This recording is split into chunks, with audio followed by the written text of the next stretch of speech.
उत्कल हितैषिणी समाज सभागृह पंडित गोपीनाथ नंदଙ୍କ 155तम जन्म जयंती पालित।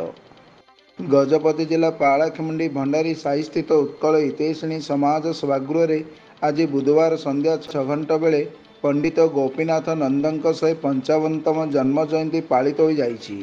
ओडिशा साहित्य एकाडेमी एवं उत्कल हितैषिणी समाज पक्षरु एही कार्यक्रमटी आयोजित होइछि। प्रथमे पंडितଙ୍କ तैलचित्रठारे प्रदीप प्रज्वलन करी कार्यक्रमर शुभारंभ करा जायतिला। एही अवसर में गवेषक श्री पूर्णचंद्र महापात्रଙ୍କ सभापतित्व में मुख्य वक्ता अध्यापिका डॉक्टर कल्याणी मिश्र, सम्मानीय अतिथि श्री भरतभूषण महांती, जिला संस्कृति अधिकारिणी सुश्री अर्चना मंगराज, अवसरप्राप्त प्रधान शिक्षक श्री विचित्रानंद बेवर्ता एवं श्री विनोद चंद्र जेना प्रमुख मंचस्थ होई पंडित श्री गोपीनाथ नंदଙ୍କ जीवनी चरित्र विषय निज निजर अभिभाषण प्रदान करथिले। एही परिप्रेक्षी में पंडितଙ୍କ विषय बहु आलोचना एवं तांको अवदान को नहीं बहु आलोचना मान करा जायतिया बेले बहु व्यक्ति विशेष उपस्थित थिले।